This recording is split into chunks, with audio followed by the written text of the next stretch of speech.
Hello, everybody, and welcome to the 5-1 Formation podcast. You're listening to the Premier League segment. My name is Alex Karabatsos. I'll be your host for today. I'm joined by George and Tommy. Say what's up, boys. What's Gucci? Saluti a tutti. So, very interesting weekend of Premier League action. A lot of controversy, so let's get right into it. Manchester United edged Brighton with a penalty awarded with the help of VAR. Now, this wasn't just any regular penalty, okay? So let's kind of get into what happened there. So Maguire headed it off a corner and it hit Mopai's arm. So the ref didn't see it and then called the game off. The United players ran up and were screaming to call the handball. The commotion led to the ref actually going to check it on VAR and then giving the penalty, which led to Bruno to score the winner. So I kind of wanted to get your thoughts not only on, well, let's start with the penalty call and then we'll worry about the other stuff. I mean, you're looking at me, so I guess you want me to start. Typical Man United way of winning. That's all I have to say. And this is no disrespect or anything. This is the way I see it. This is my opinion. A lot of people may share the same opinion as me. A lot of people don't. But it's just funny how they get away with a penalty, winning it late like that. So let me rephrase actually. So what I wanted to ask was, how do you actually feel about the ref calling the game off and blowing the final whistle and then going back to give the penalty after? That's my question. It's tough to say because the way I see it is there was 10 extra minutes of extra time. 10 minutes of extra time, which is now it's becoming more popular because there's a lot of stoppages with VAR and everything like that. But 10 minutes, it's a lot. And at that point in the game, the referee's head was like, this game is done. The corner came in. He blew the whistle. Yeah. He didn't make anything of it. He was just like, it's just going to be a 2-2 draw, and that's it. But then, of course, something has to happen. Because it's just Man U. I said even from last season, it's like they find a way somehow to win games or edge their way for 3 points off penalty shots. Like, I understand. Like Alex said, a rule's a rule. Like it's a rule, okay? It's written in. We can't bash it, but it just happens to be Man United all the time. Yeah. So like my take on that was that if I was a fan of United, I would have obviously been happy that they called it because it did the call did happen before the whistle was blown. Sorry, the handball happened before the whistle was blown, and then for me, it's obvious that it was a handball. They looked at it at VAR, and the second you're looking at it, you're like, yes, definitely give the penalty. It's just the fact that he blew the whistle, and normally when they blow the whistle, it's like that's it, that's all, write it in stone. But I think in this case, with VAR coming into play for the first time this way, that's why there was so much controversy behind it. But I find with a rule like this, I find it odd and upsetting that we have to find out that this is a written rule when it happens. I find at the beginning of the season, be like, guys, we made adjustments to these rules. Put it out on their Twitter, anywhere. So at least we know we know of it. Because to find out when the game ends, and it's like, oh, then you have Man U fans sending us to our account saying that, oh no, it's an actual written rule, but we didn't know about it because they don't mention it until it actually happens. Well, so I just find it odd, man. All the time. But the thing is, something like that rarely happens, and it's the first time. And like you said, coincidentally, it just happens with Manchester United. So something like that, it doesn't happen often. And now that it's happened, and now that we know, we've learned, and we said, okay, granted, if those are the rules, those are the rules. Do I agree with them? No. I don't know. For me, it's tough to say. Because we knew that, we know of this. We've been watching soccer our lives. When the final whistle goes, doesn't matter what happened. If something happens, when the whistle blows, game's done. But to kind of go against that, I know I could be wrong, but I remember seeing in certain games that cards have been given out after the final whistle. Yeah. Okay. That's a good point to bring up. So I don't quote me or anything like that, but I remember seeing stuff like that too. I don't have solid facts. I'm just going based off of memory. But if the referee's allowed to give cards after the final whistle, then maybe he can turn around a call after the final whistle. I agree, and that's why I was okay with it because I was watching the game, and when I saw the VAR video and it showed how clear the handball was, I'm like, for me, it is a penalty regardless if the call was given after the final whistle because the handball happened before the whistle was blown. Yeah, like I said, the ref was just like Totally in his head. aloof. Yeah. He was just out of it, you know. Just to piggyback off of George, when he said that after the final whistle, cards have been shown, but I find it's like an advantage being played during the game. So if there's a card on the play, but the referee goes against advantage, once the play is done, he gives the card. Same thing for after the whistle. The final whistle goes if there was a foul that happened before the final whistle, obviously the ref has to go and give it to them. But I think you were saying I think you were saying it in a different way though, right? The way I'm interpreting it is that, let's say the final whistle goes like 90 minutes, Yeah. the game is done, Yeah. and two teams start scrapping it out or Yeah. whatever, and then the ref starts like giving Yep. cards to like to players, to Yeah. managers, you know, like I've seen it happen before. Well, it's the same thing for like another sport, hockey. If the game's done and there's a brawl, you're gonna see afterwards that there's suspensions being handed out. Yeah. So it's the same exact thing. Just if it doesn't happen during the game, but after the game, I think it's harsh to give a player a red card if the game's done. Like the game's done, so it's not part of the game, has no effect in the game. Why is the ref still handing out cards afterwards? Well, if they're still on the field, then yeah, but you know what I mean. yeah. Well, look, a couple takeaways from the game besides the penalty that was given. Rashford looked very good with a very nice solo goal. You see that through ball though? Yeah, that through ball that was from Bruno, I believe, right? I believe so too. But and that goal also. yeah, Mint. Yeah. and that's the Rashford that I know. You know what I mean? Like there's been a lot of criticism of Rashford in the last, I would say, year or two. But that's the one that I used to back. Coming off the wing. Coming off the wing and just kind of making his move and then kind of just hitting it in the back of the net. I think we could all agree that it is his preferred position to start like in the left. I don't see him as a central striking position. And He's been backing that theory up for how long now, Alex? Yeah, for Has been sure. saying the same thing. For sure. And I think Ole Gunnar Solskjaer is starting to like realize that too. Yeah. Who's he playing up front? Martial? Yeah. Marshall. I think it's best that way. Yeah. And it wasn't me who just said it out loud. It was just that when I used to watch the pundits talk and Mourinho was a pundit, he was the one who kind of opened my eyes to it. He's like, Rashford really is the best when he's on the left. And when I started thinking about it, I'm like, man, he's right. You know, because he coached him, so he knows. When is he wrong? Yeah. Okay, well, Tell him, George. that's another conversation. But you guys know what I'm saying. Right? Yeah, for sure. Okay, anyways, well, let's move on with another game here. So the Tottenham-Newcastle game. Now, this game I wanted to bring up right after the Man U game because a penalty was awarded very late in that game as well, and it was due to a handball. So, Tommy, if you want to maybe take it away and kind of give your thoughts. Do you want me to keep it PG or do I go full out and Let's try start to keep it bashing? as PG as you can. Because for me, I'm sorry. If you're a player and you're jumping for the ball and the ball is behind you or the play is behind you and you jump, no one's going to jump. I'm not going to show you, but if you jump like this for a ball, Like straight arms. you see no one ever jumping like that to the ball. So I just find it so odd that this is an actual rule that doesn't matter how the ball hits your arm, that's a penalty. Because as a defenseman, even all everyone talking about online, Gary Lineker, Jamie And Carragher. Jamie Carragher. And I know you have about two quotes that you wanted Yes, to bring I up, do. so I'll let you go and do that right Yes. now. Because that way we'll be able to see what these guys and these legends of the. You want to see legends of the game? We could say that, right? Yeah. 100%. They've been around the game of football for Yeah. a long time. Yeah. They're pundits now too. They've had very successful careers So- on and off the pitch too. So Jamie Carragher, right away, as soon as the final whistle blew, they went to the box and they asked him the question, what do you think of this? He comes out, he's like, whoever's involved in this, stop it. You're ruining football. Then after he follows up and he sends out a tweet after, he's like, sort this out, FIFA, UEFA Premier League. This penalty is nonsense and it's ruining the game. It's an absolute joke. It's disgraceful. No, that's like... And after Gary Lineker comes on and says it's ludicrous, utterly ludicrous, law and exasperated by VAR. Can we have our game back, please? So now it's just showing professionals now coming out and saying that this handball was nonsense because they've played the game.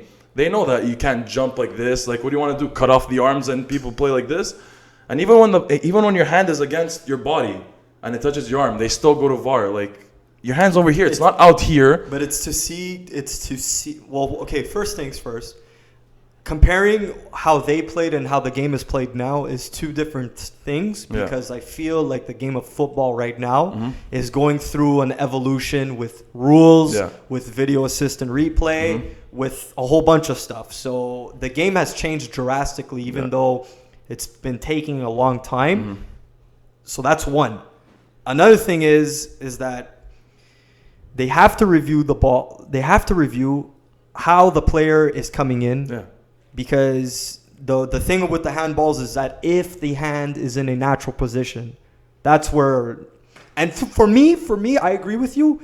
It is in a natural position. You can't jump with your arms on the side. Because you played soccer, defense. I played soccer, and I was taught that if you're going up for the header, you have to protect yourself. So you go elbows up and you go in. You go in for the header.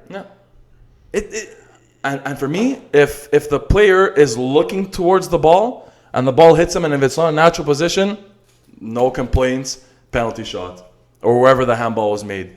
But if the ball's behind you and you're jumping to defend the ball against the player behind you, and it's not, and like you're jumping, you have to jump like this, like you said, George, protect yourself, and it hits your arm and plays behind you, like it shouldn't be a penalty shot. It's not intentional.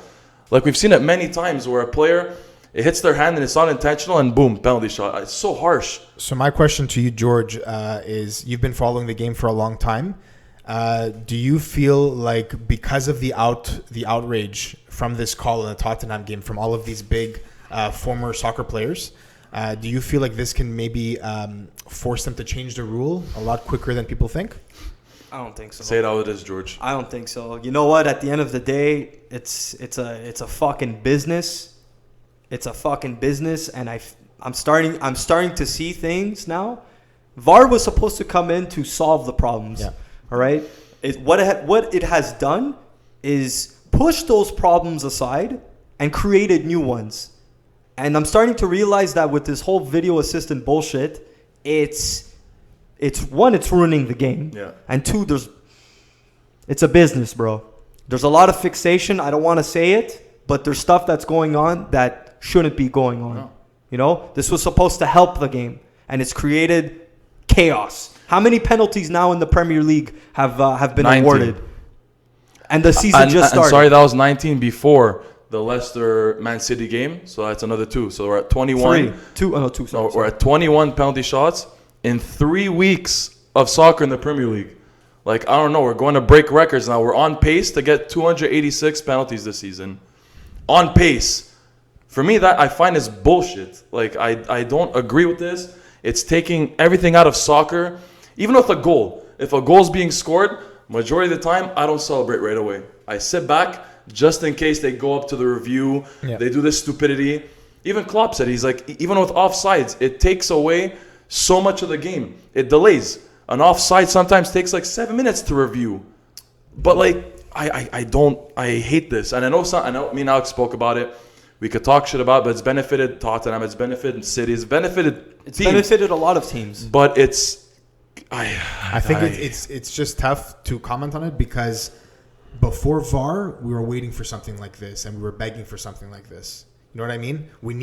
There were times where a game would go and a penalty would happen at the last minute to change the game, and then it wasn't awarded, but there was no VAR to give that penalty. You know what I mean? Yeah. And then people were crying out for it. But like I said before, it has pushed away problems, but it has created new ones. That's a good way of putting it. Like 2 examples. Like for Tottenham, this was 95th minute, boom, handball penalty shot, ends up being 1-1 instead of us running away with 3 points.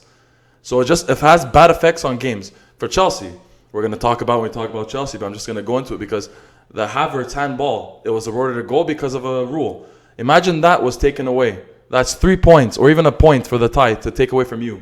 At the end of the season, we're going to look back and be like, imagine that wasn't given a penalty shot and Tottenham are missing 2 points or you guys are missing 2 points.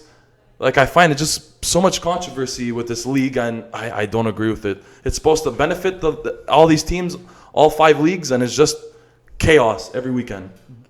One more thing before we jump on to the next thing. Yeah. To conclude, bottom line is this, guys.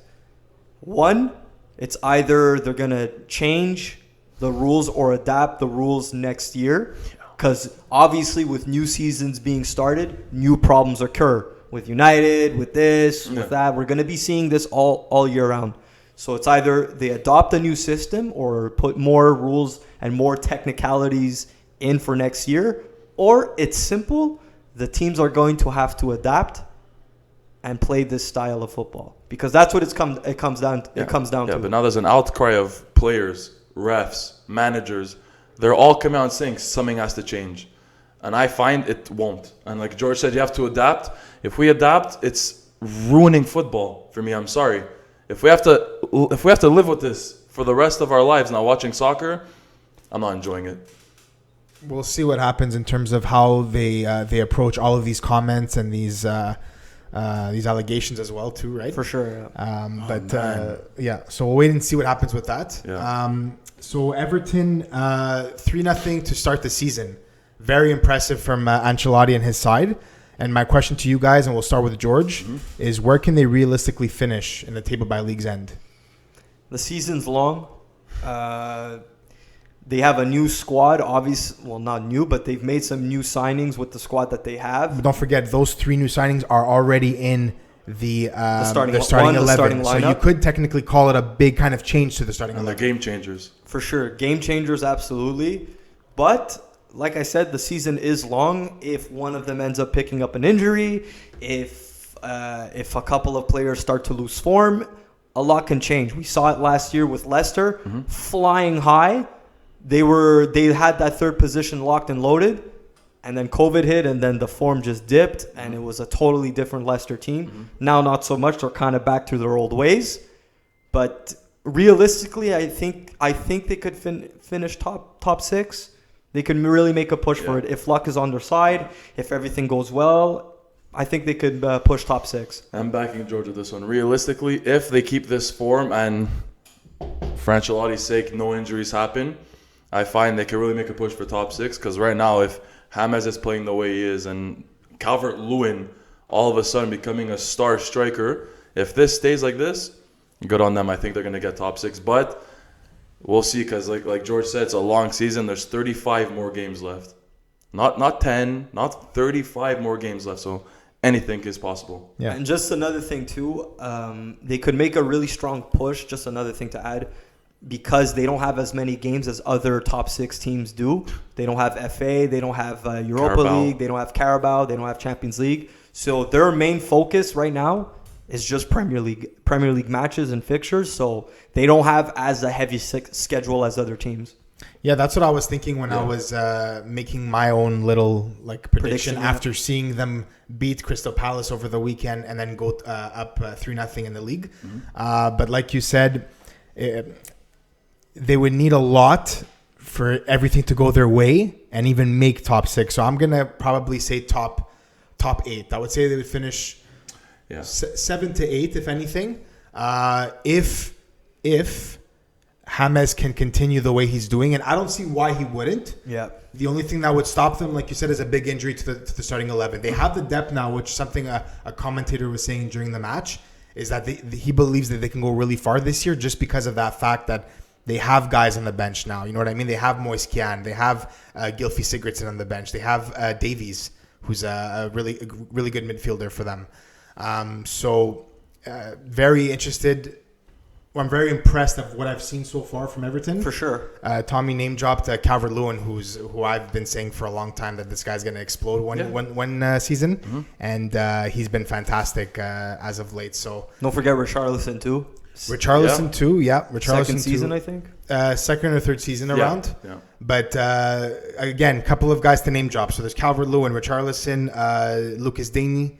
And Doucouré, Allen, all kinds of guys. Pickford too, if he holds it down. And you know what? Because he has the potential. And Seamus Coleman too. Little shout out to him, because the past couple of games I've been watching, he's been solid defensively and creating chances offensively. And I'm happy you brought him up, because he's wearing the captain's armband. Yep. And he's really proving it on the pitch. Oh, for sure. So leading by example, they've looked fantastic, and we can't wait to see more of these guys. By the way, you mentioned the word injury. And I don't know if you guys have ever played Super Smash or have seen the character Donkey Kong when he smashes the ground like crazy, because it took weekday 3 for Son to get injured, and apparently it's fucking long term. He pulled up a hamstring injury. Like, it just shows that it's like happening all over again with this bad luck with injuries, because he's been our bright star, him and Kane. And now you take him away, and I don't know how long it's gonna be. It takes away that top three monster that people are hyping up, Son, Kane, and Bale. And now with this, But I don't know what you guys think about that, but I mean, took 3 weeks. just to quickly say something about that. I mean, now that you guys have some sort of depth, that you can work with it. Whereas before, maybe you didn't have it as much. No. Like, don't forget, when Bale comes back in like 2-3 weeks, you're going to have Bale, Bergwijn, and Lucas Moura to take over that spot. Yeah. So But- for me, you guys have the depth to work with it. Yeah, but like, it's like you said, we have depth. It's like putting a Band-Aid, but I'm not taking it away from Lucas or But you can't Bergwijn, but replace- he's irreplaceable. Yeah, I agree. I've seen enough of him to say that. Yeah. So, and you see this happens with a busy schedule. Mourinho, all these guys have come out and said, like, we're playing tomorrow against Chelsea, then Thursday, then Sunday. These guys making these schedules are insane. Yeah, it's like tough. they're not machines, they're humans. Fix this, because it's injuries like this happen, and it could change a whole form of a team. But it's part of the game. It's part of the game. It's part of the game, and it's part of the manager's job to manage the team and put the best team on the starting 11. But it's you want to put your star players, but you have to realize they're humans. You can't work them like dogs.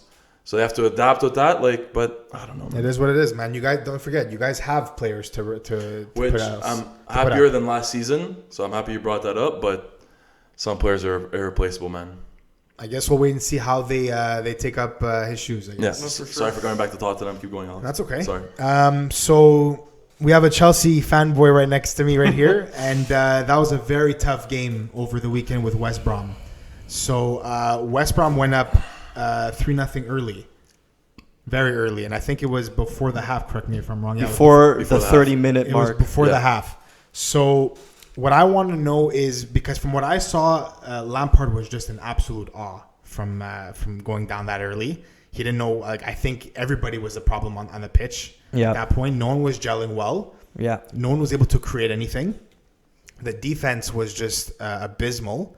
And what I wanted to know is, before we get into the second half of that game, I wanted to know your thoughts on the first half of that game. Okay, listen. You said it. The team is not gelling well. That we know is for sure gonna happen, because with the new signings and the new players coming in, the team needs time to gel. That's one. Two, the defense. It's the errors that players are making by themselves is unacceptable. It's unacceptable, and it needs to stop. A corner. We've been terrible in set plays Set last year. Mm-hmm. The same fucking story. Thiago Silva was very disappointed. Had the ball, he still thought he was in Paris. Loses it. Very disappointing to see him do that on his first game, in his first PL game. Alonso too. Alonso, it's not cutting it. He's so fucking slow, man. Yep. I think I run faster than him, and I'm not even that fast. You're probably right, man. You're probably right. So, but we have to look at the positives, and I'm not talking about the game. I'm talking about the players that we bought and the players that are coming in, and these problems that we're having are supposed to get fixed with the players that we bought. Now, Kepa didn't start. Forget him. Caballero, he did what he did. The guy's 40. He's almost 40. You know, you can't ask much for a 40-year-old. He's the backup goalie of a 26-year-old. I'm hoping Edouard Mendy solves a lot of the problems. Yep. He has the physical attributes. He's very tall. He's very long. He has very long arms and long legs.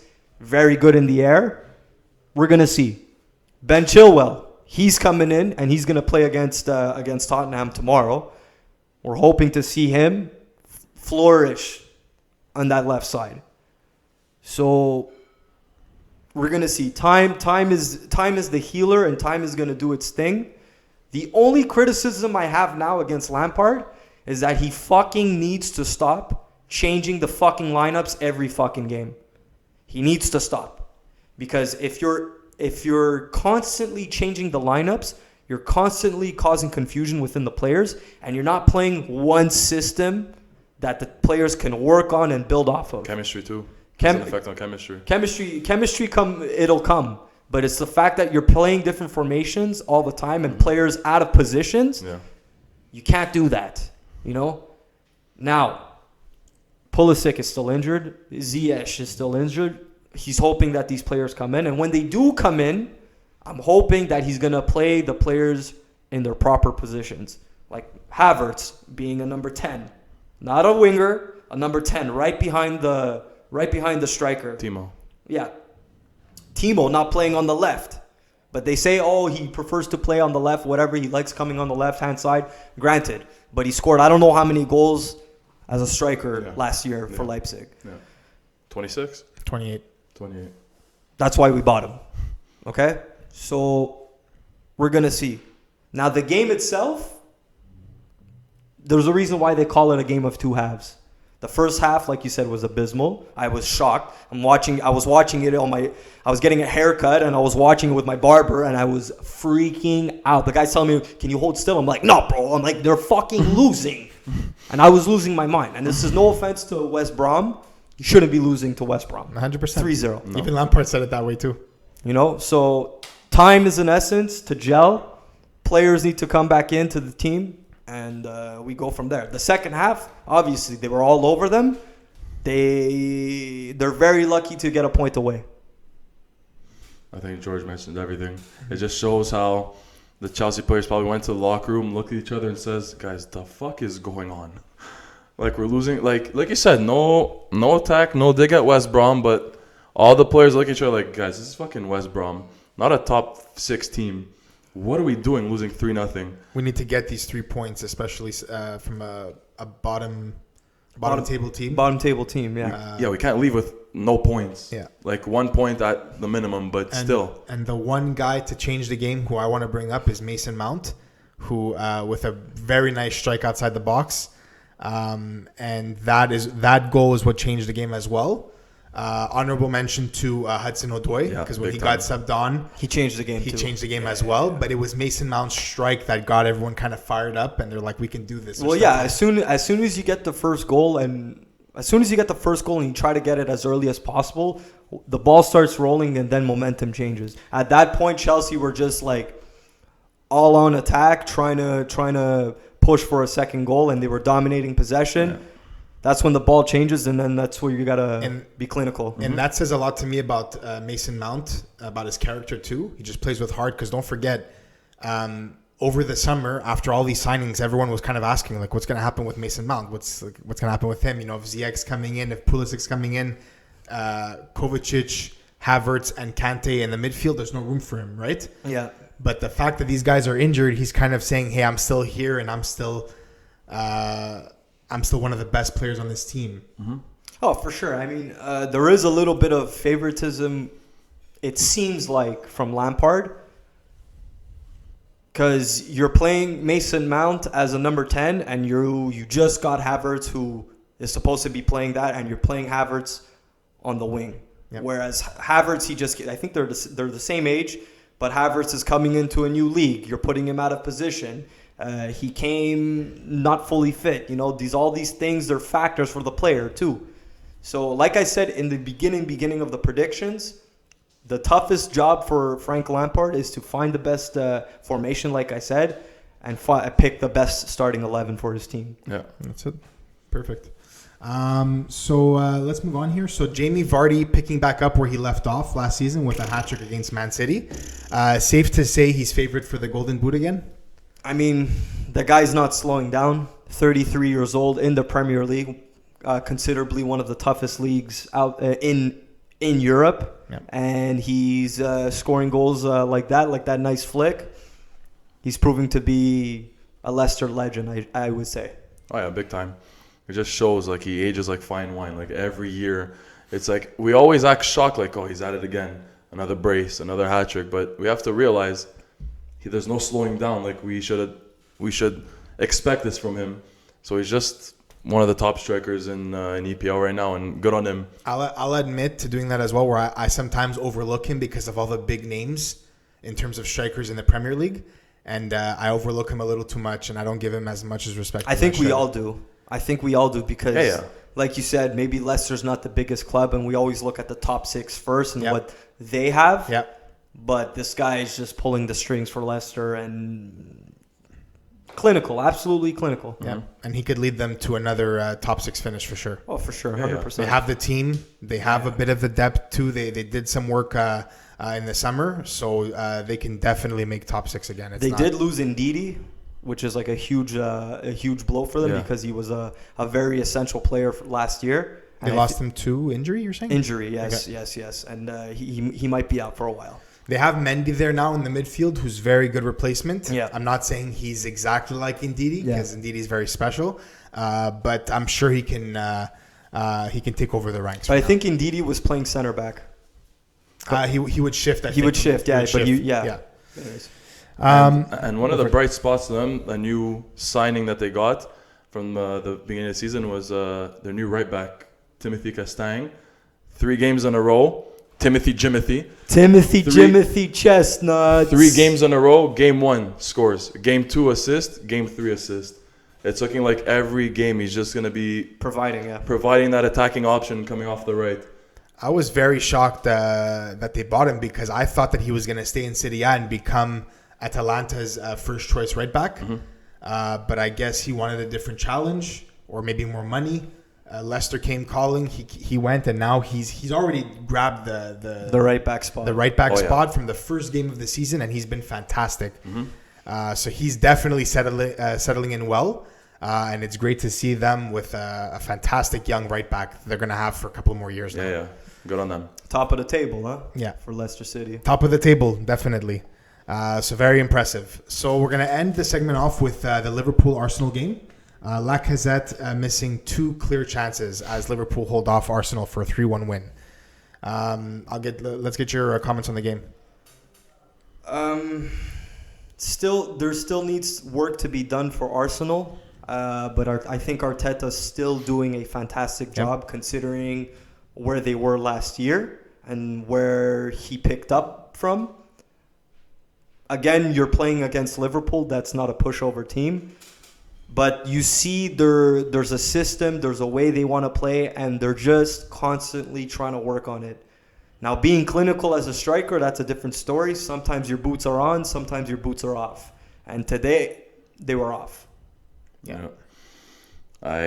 Alex knows because I was looking, but every time I talk about this team, my blood boils. My blood boils because I can't stand them. But Alex says you can't be like that, so you have to look at it as a non-Tottenham fan. You have to say what an amazing job Arteta's done to them. He took a sinking ship. He already brought them 2 trophies, and we'll see how it goes this season. But to get these goals and like these what's the word I'm looking for? These results, you gotta have Lacazette playing in form and scoring these chances, because that would have changed anything. They lost 3-1. Those 2 goals went in. That's 3-3. It's these little things that players have to just wake up, and Arteta can't do anything about it. He can't be on the field scoring these goals, so it is what it is. Especially the fact that you're playing Liverpool, who had such a dominant possession game. Yeah. It looked like it was mostly Liverpool for like the good part of the game, and you know what? They defended well. They didn't do terrible. They did well. They did okay. Consider the score says differently, obviously, but when you're playing a game where you're relying on the counter-attack and you're not relying on possession, you absolutely have to be clinical. Don't forget, they had a back 3 of Tierney, David Luiz, and Holding. Like, that's very tough. You know what I mean? No, but he's making it work, though. Yeah, that's what Yeah, exactly. And even the commentator was saying how if this was Unai Emery's Arsenal, like, he would have came with the wrong game plan for sure. Yeah, and they would have gotten smacked. 100%. So Arteta does have the right game plan and tactics. It's just that maybe just in terms of the player quality, he's working with what he's got. That's it. Literally. That's it. So just one quick shout out before we finish off the segment. Diogo Jota got his first goal with Liverpool. Yeah. a lot of promise this kid is showing for sure. in a Liverpool jersey right now. And when Mane kind of throws up the jersey, Jota's going to be ready to take over on that left-hand side. So we'll get to see him flourish under that jersey for sure. Real quick, before I also want to comment about Liverpool too, because we did speak a bit about Arsenal. The first goal that was scored by Arsenal was a mistake by Robertson. Yep. I'm not saying he's perfect. But I'm starting to see, especially in the PL, the weaknesses in the defense, like mental breaks or signs of like being unfocused. Mm-hmm. And I'm starting to see it a lot in a lot of PL teams. I don't know what it is, but we've seen it from Van Dijk also. If other teams can kind of, penetrate their team and break them down and pick up those mistakes, I think that's where Liverpool can really fall. Yeah.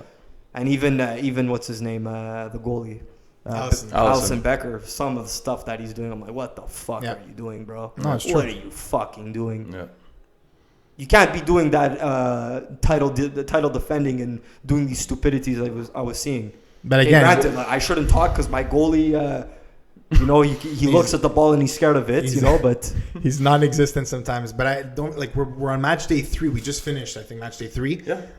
And we've seen so many weird results from some of these big teams when they're playing, whether it's bottom table teams or whatnot. Like for example, Wolverhampton, they lost 4-0 to West Brom to West Ham. Like for me, it's just been a very weird start to the season. So that's why maybe to kind of piggyback off of what you're saying about how a couple of fullbacks have been looking very off. It's just been a very off first 3 weeks of the season. And it's good it's happening now and not game 25 or game 30 of the season. Mid-season or whatnot. So it's good it's happening now. Get all the rust out of the way so we can see top form coming in by weekday 7. December. Yeah. December is when you usually know who's going to win the PL. Yeah. Mm-hmm. If teams start off like strong from the beginning. Yeah. All right, boys. Well, that does it. Thank you, everybody, for listening to the Premier League segment. Don't forget to check us out on our other segments as well. And when you have a chance, please subscribe to our podcast on Spotify, YouTube, and Apple. Also, don't forget to follow us on Twitter, Insta, and Facebook at 51 Formation.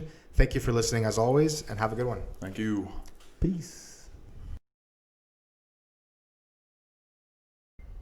Hello, everybody, and welcome to the 51 Formation podcast. You're listening to a double segment, the Bundesliga and the Liga. My name is Alex Karabatsos, and I'll be your host for today. I'm joined by Antonio and Tommy. Say what's up, boys. What's gooch? Those segments. We're going to start off with the UEFA Super Cup. So let's get into that before we get into the actual leagues. So Bayern Munich win 2-1 against Sevilla in extra time. And I'll let you start off with Sevilla's performance first.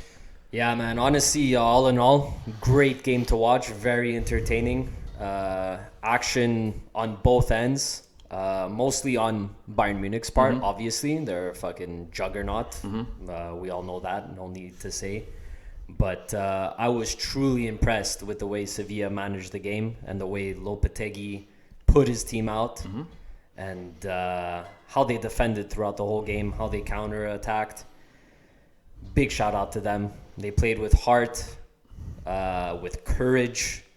And like I said, the defenders, Koundé and Costa, defended Bono's goal like it was their grandmother in goal.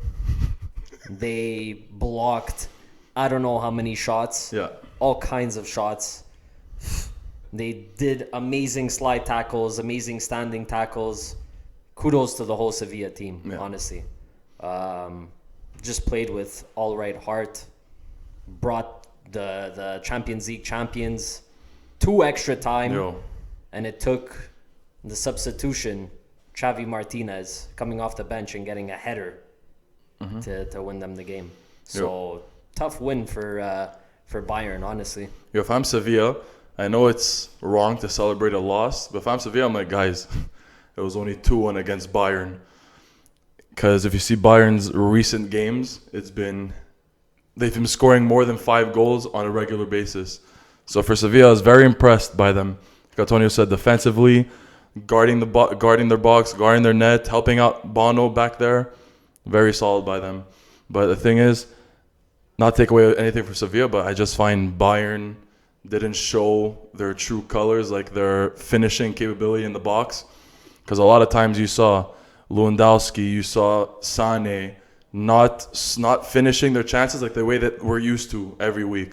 So you could tell off this game that, yeah, they're humans. They're not machines. Like, they are humans. I think when it comes to Sevilla, and you could probably agree with me, Antonio, is that they thrive whenever they're the underdogs. 100%, and they're underdogs most of the time, besides a couple of teams in the Europa League. Yep. But even in the Europa League final, they were considered underdogs against Inter Milan. Yeah. So I think you're not wrong by saying that. Their defensive game thrives. When they are the underdog, they rely on defense, and it just works for them. Yep. Mm-hmm. Like I said before, massive shout out to Koundé. If I'm Manchester City, honestly, I'm looking at this kid, 21 years old, young, great. They were looking at him, but because now they got Ruben Diaz, I think his name is. Benfica. From Benfica, they're not looking at Koundé anymore, and Koundé is going to finally stay with Sevilla. I'll put this out there right now. That's one of the best center back pairings in Spain right now, and possibly Europe. Like, they're... So remind the listeners exactly who that is again. Koundé and Costa. And Diego Carlos. Carlos. Yeah. Sorry, I keep on calling him. You always call him Costa. You do. Man. You do. It's I don't know it's why, easy to man. call him that. That's why. Yeah, it's because of the Diego. Yeah. Think of the other one. But they My bad. have been fantastic ever Carlos, since that Carlos. pairing has started, though. Carlito. I'll try not to make that mistake again. Yeah. A little But- shout out to, sorry, Alex, No, go I'll for cut you off, but so I don't lose this train of thought, which happens often. A little shout out to Navas, who had a great game also, making the runs off the flank, crossing into the box. I was really impressed by that. Yeah, he's been fantastic Yeah. ever since he became right back for them, and he's the captain Yeah. of Sevilla as well. So that guy plays with heart. I know there's been a lot of criticism about his game over the last couple of years in terms of when he was at City, Yeah. because it was the classic 1-2 deke, and then after was the cross. But he's brought something special to Sevilla, and he's won a couple of trophies with them already that he's been with at Sevilla. So it's been awesome for them. But let's get back to Bayern a bit. Yeah. Yeah. So now we're going to get into Bundesliga in terms of what Bayern has done there. Now, after the win with the UEFA Super Cup, they were thumped by Hoffenheim this weekend. Yeah. 4-1 loss. Yeah. Defense looked very sluggish and unfocused. Xerxes started over Lewandowski. So I think that was kind of a big... it was something that the manager is kind of saying, look, Lewandowski just came off the UEFA Super Cup match. He's probably not 100% fit for this one. Yeah. We got to start Xerxes over, and I think that maybe confused a bit of people. Yeah, man, because you see game in, game out. Doesn't matter how many games you have in a week. Lewandowski, no matter what, is always on top. The only time he misses a game, he missed 2 last season because of injury. Other than that, he's always there. You never see him fatigued. So I'm guessing now was like, okay, we're facing Hoffenheim. No dig at them. But let's give this youngster Xerxes, because we know what he's capable of. Let's see what he does. And it just shows that they were lacking that Finishing touch. Just that finishing touch where you Yeah. give him the ball and boom, it's going in. Just that confidence in a striker. Well, don't forget, he did play the whole game, 120 minutes. Yeah. So it was a well-deserved break for Yeah. him. Yo, man. And where were they playing? They were playing in Budapest even. So it's Against Sevilla, yeah. a pretty big flight to do from Germany to Budapest. The fatigue was definitely a problem in this game against Hoffenheim for me. Yeah. They didn't look anywhere near like the dominant Bayern squad that No, they've no. showcased the past year. No. And I'm pretty sure this was their first loss since December. Yep. So, like you said before, they are human. It just shows It's a little bump in a road just because, for me, simply fatigue. Yeah. And I don't think we should look too deep into it, honestly. But the 4 goals does concern me. It does. And I'm not, because I know I love this kid to death, but this was the first time in a Bayern jersey that I've seen Davies have an off game. Like, he's always on his game. He's always solid in the back, up top. But I find something was off. I don't know if it's... And he didn't even start against Sevilla. No. That's why I'm trying to think. I don't know if it's his form, if he didn't come back from vacation 100%. But like we said, it's good it's happening now, this little bump in the road, because I know for a fact Bayern now are looking at this thrashing, because not they lost 2-1, bro, they got thrashed 4-1. And for Bayern and their standards, they're probably looking at this game and be like, yeah, not happening again. And Hoffenheim had 8 shots on goal. So they were kind of just like letting them in there, kind of just shoot. You know what I mean? No team gets over 3 or 4 shots max on Bayern. So the fact that they got that many off, it just shows that the team, I'm going to say it, they were fatigued. They weren't there. They weren't there. To let Hoffenheim have 8 shots on target. Yeah. It shows that they weren't fully concentrated. And name me another time where a team like Bayern Munich take 25 shots. I mean, against, it just shows like off Sevilla. Let me go back to Sevilla. It just shows that the past 2 games have been off. When has Bayern Munich ever taken 25 shots and only scored 2 goals? Yeah. It just shows like the past 2 games now. I don't know what to say about them, because I've been praising these guys. We all have. We've all been saying how much of a juggernaut they are. I'm pretty sure it's fatigue now. It's just, I think it's safe to say, look, like Antonio said, we shouldn't look too much into the loss. Yeah. We all know what Hansi Flick brings to the locker room. Yeah. And I think it's safe to say that he's going to turn them around very quickly. Mm-hmm.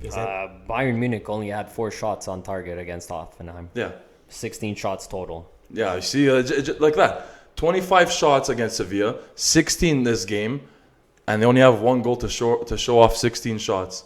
Like that finishing touch, their form is just off. Like even I don't know, man.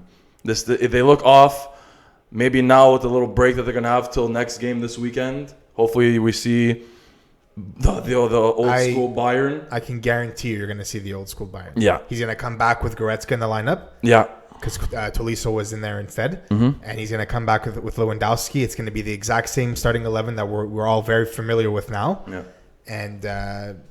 Trust. So if I'm Hertha Berlin right now, I'm looking at this weekend, and we're like, okay, we're facing a Bayern. Yeah. Not just Bayern, we're facing an angry Bayern. Yeah, 100%. We're going to war, because I have a feeling that it's going to be a thrashing, because I find Lewandowski and Sané, Gnabry, all these guys are going to go full force, finish these chances, and really show their true colors like we're used to. And trust me, Flick isn't going to let this loss go for a long time. Yep. No chance. I definitely agree with that. No chance. And speaking of Bayern, who's a juggernaut team, they weren't the only juggernaut team in Bundesliga to lose, but another team as well. So Dortmund lost 2-0 against Augsburg. Yeah. So a couple of things to point out before we get into it. Go for it.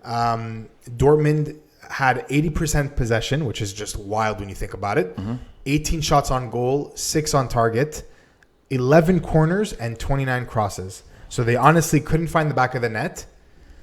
Lucien Favre, who's the coach of Bayern, he said it was very difficult to accept this loss just because of the fact that they had so many chances. They have finishers on the squad, and they just couldn't. They couldn't find the back of the net. They couldn't finish. So it's just the usual Dortmund doing Dortmund things. Every year, they just find a way to drop the ball. Lucky for them, because I was going to mention this if Bayern did win. Lucky for them, Bayern lost this game.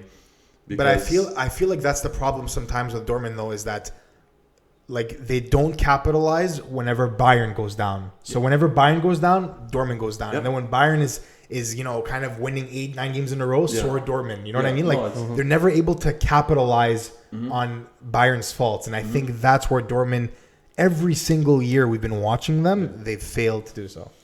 I think it's just a case of bad luck in this game. Kind of reminds me of when Barcelona lost against Chelsea in the Champions League semi-final in 2011, where we had similar stats, 80% possession, all kinds of shots on target, no goals to show for it, and goals against. Yeah. So for me, that game back then was just bad luck. And I think it's the same story today or yesterday for Dortmund. But the thing is, if it was any other team, I would agree with you. Augsburg, but you can't put any positivity into this team, into Dortmund. You can't be like, guys, there was a bump in the road, we weren't lucky. No. If you want to compete with Bayern and to actually show that there's even a bit of a chance to win this league, can't lose to Augsburg. I'm sorry. You guys have the firepower. You guys have Sancho and Haaland, which for me, if you have those two full healthy, you shouldn't be have 0 on the score sheet. They had no goals to show for it. When I saw the lineup then I saw the score after, I kind of thought to myself that maybe Favre got a bit too excited with playing the youngsters off the bat. Yeah. Because when I see Julian Brandt and Marco Reus on the bench and you're playing two 17-year-olds over them, it's like, I don't know, man. Yeah. Like, I don't know. There's something. For me, if he had started Reus, there could have been a change in the game. You know what I mean? But yeah, exactly. Start the guy, man. That's why I think starting next game, we can see Favre coming back with a very strong lineup. Yeah. Roy's back in the lineup. I think is going to change the game. Yeah. So very hopeful for that. And which, even at that, because Royce came out and said he's 100% right now. Like, everything is good. Why is he still on the bench?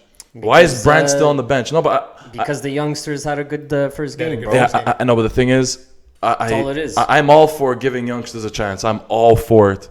But when you have two talented guys on the bench, I'm sorry, a guy like Marco Reus, who's been the Dortmund man for years and years, you have him on the bench. You have a promising kid like Julian Brandt not playing. They deserve this loss. That's what I was trying to tell you, is that I think he just got excited off the first game because they won big with those two guys starting. Yeah. And I think this was a bit of a wake-up call. Yeah. And that's why I think next game we should see a much stronger lineup. Start the man. Much more stable lineup, I'll say. Bro, every time someone says youngsters, it reminds me of Star Wars. Younglings. The younglings. They killed all the younglings. Oh, boy. So I think that's enough for Bundesliga, unless you guys have anything else to bring up. There's just Dortmund doing Dortmund things and prepare for a different Bayern score this weekend. That's all I'm saying. I don't know if you want to add anything, Antonio Canales. Perfect. So let's move on to the La Liga section of the segment. And we're going to start off with Atletico Madrid. So Atletico Madrid win big for the first time in a long time. Luis Suarez, who's a new boy over there, gets a brace and assists in his debut as they thrash Granada 6-1. Guys, I can't remember the last time I saw Atletico's name next to the number 6, if ever. Yeah. So I don't know if you want to get into a bit of the game. So yeah, before we get into the game, I just want to let our viewers know, yes, you heard that right. Luis Suarez is now an Atletico Madrid player. Yep. There was rumors last episode that we spoke about, and they got it done, man. Barcelona basically gave Luis Suarez away to their rivals in Spain. Yep. For free, but they're expecting around 6 million in variables over time. That's if Atletico Madrid and Suarez meet expectations in the contract. But yeah, basically Barcelona just wanted to get rid of Suarez's contract. 33 years old, 25 million a year. He had a massive knee injury last year. Yeah. So for me, it makes sense why Barcelona wanted to get rid of him. I agree with it. What I don't agree with is the destination. No, not the destination. Well, No, yeah. but for me, if I'm Barcelona, I'm like, Regardless, it's how they did it. yeah. How you could kick someone of that prestige, of that legacy out the door like that. I'm still very happy they did his trophy presentation. They did a press conference in the end because before the deal got done, there was bad blood between him and the board. Mm-hmm. And you saw that with comments from Messi saying that it's just nothing surprises me anymore. It's things that he expects. Puyol came out too, made comments. All kinds of players, professionals. Neymar came to Luis Suarez's defense. Mm-hmm. So yes, I agree with getting rid of him. For the reasons I mentioned before, but I don't agree with how they did it, how they executed it. But what you could expect from him still is a whole lot of finishing. You're not going to get that speed like before, but you're going to get that heart, that willingness to score and the finishing. Yeah. He got 16 goals last year in La Liga, and he was injured for a couple of games. Mm-hmm. So, yeah, man. I don't know. Mixed feelings. Yeah, like I'm happy that bittersweet. we're moving on, it's the end of a legacy, you know. But Neymar left first, now Suarez. And but it's like you said before, like he's going to a rival team, and can you just imagine him being somebody to bring home like a league title, for example, to Atletico? And I think that kind of brings up the question: is like, can Suarez do what David Villa did back in 2014 and bring home a league title after departing Barcelona? I personally, I think it's a stretch because originally, I mentioned it in a couple of episodes ago. I had Atletico Madrid not even finishing in the top 4 in the Champions League spots. But now with this added depth, now with Suarez in the squad, I think they could crack a top 4, even a top 3, and maybe even push for the title. I think that's where we kind of we were too impatient with that. We should have made our predictions after the transfer window ended. Yeah, but it's tough, right? It's tough. We got excited, you know what I'm saying? Yeah. But no, seriously, Atletico Madrid did great in pursuing a guy like Suarez. Character-wise, I think Paradiso mentioned it last episode, fits the team perfectly. That, you know, rough dog, bad boy attitude. Yeah. Even Diego Costa came out and said, hey, I'm the one throwing kicks and he's the one biting people. Yeah. It's a perfect match. But no, honestly, it was the finishing touch that they were missing for the past couple of years. If I'm an Atletico fan, I'm looking at this and like, okay, we're finally going to score more than a goal a game. And if I'm an Atletico fan, I'm also excited that we finally get to see what Joao Felix could do when he has now a person to pass to and feed off of that offensive ability. Because we saw last game, he got a goal and 2 assists. Suarez, 2 goals, 1 assist. It just shows now that Joao is not going to be alone up top when the other players are behind the halfway line defending. Yeah. So it's going to be a really promising year for Suarez and Joao and the company, everyone. So it's looking up. Finally, like Alex said, you look at this, you're like, Atletico scored how many? I think the squad is just very excited that he's there. And that's from what I can tell from that team and from that result as well, too. So, like, they're back to scoring all kinds of goals because from what I used to see from them, it was either 0-0, it was 1-1, or it was 2-1. But when I saw 6 goals, I was like, this is the Luis Suarez effect. And this is exactly like you guys kept saying that they were missing. And I can't wait to see what he brings for the rest of the season to this squad. And by the way, before we leave the topic, Luis Suarez came on in the 70th minute. Yep. He didn't even start the game. Diego Costa started that game in front of Joao, who played great, by the way, Diego. So, yeah, he came on in the 70th, made a pass and assist 2 minutes later, scored his first goal like 12 minutes later, and then got another one, a brace. Like 10 minutes after that, like if I'm Messi, I go back to practice, I'm looking at everyone and be like, look what we just did. Like, I know you said, but like, it's Messi's best friend, and he's just looking out. He's like, we treat him like garbage. I think and Messi was expecting. I think Messi was expecting him to kill it his first game. But the game won, Antonio.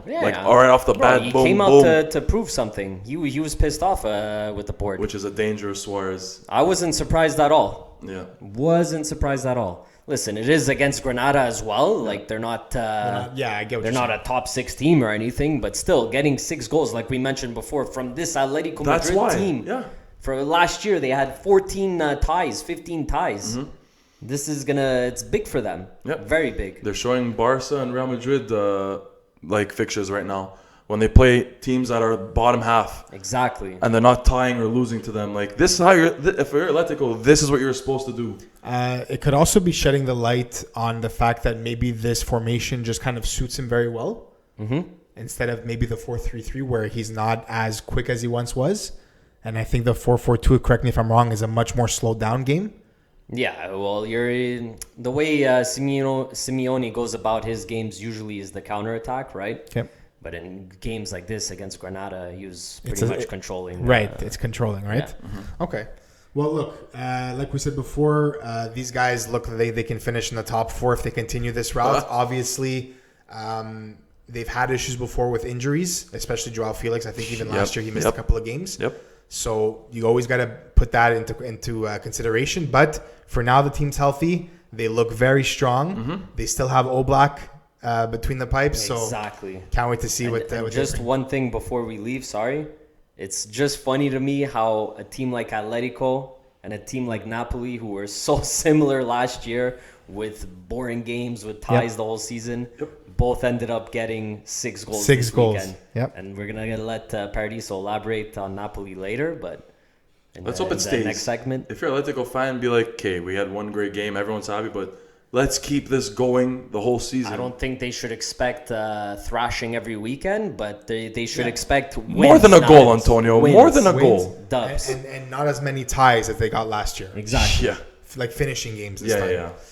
Yeah. So let's move on from that. So Barcelona, okay, they win big against the top 6 team in their debut by defeating Unai Emery's Villarreal 4-0.